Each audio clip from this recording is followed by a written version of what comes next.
Ang katuyuan sa mga sambingay. Mateo Kapitulo 13, 10, 17.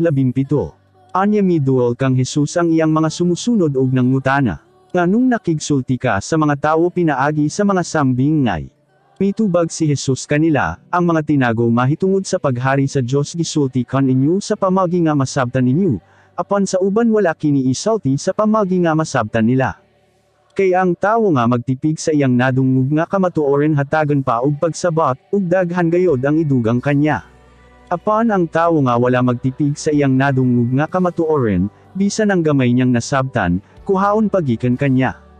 Busa nagasalti ako kanila pinaagi sa mga sambing ngay tungod kay nagatan o sila apan dili makakita, ug namin o sila apan dili makasabot. Busa natuman diha kanila ang giingon sa Dios pinaagi sa propeta nga si Isaias. Sige lang ka magpamino apan dili ka mo makasabot. Sige lang ka magtan o apan dili ka mo makakita. Tungod kay gahig-ulo kining mga tohana, kisampungan nila ang ilang mga dalunggan. Ug gipyong nila ang ilang mga mata, kay basen makakita sila ug makadongog. Ug makasabat ug moduol kanako. Ug ayohan ko sila, apan bulahan kamong mga nagasunod kanako, kay nakakita kamo ug nakadungog.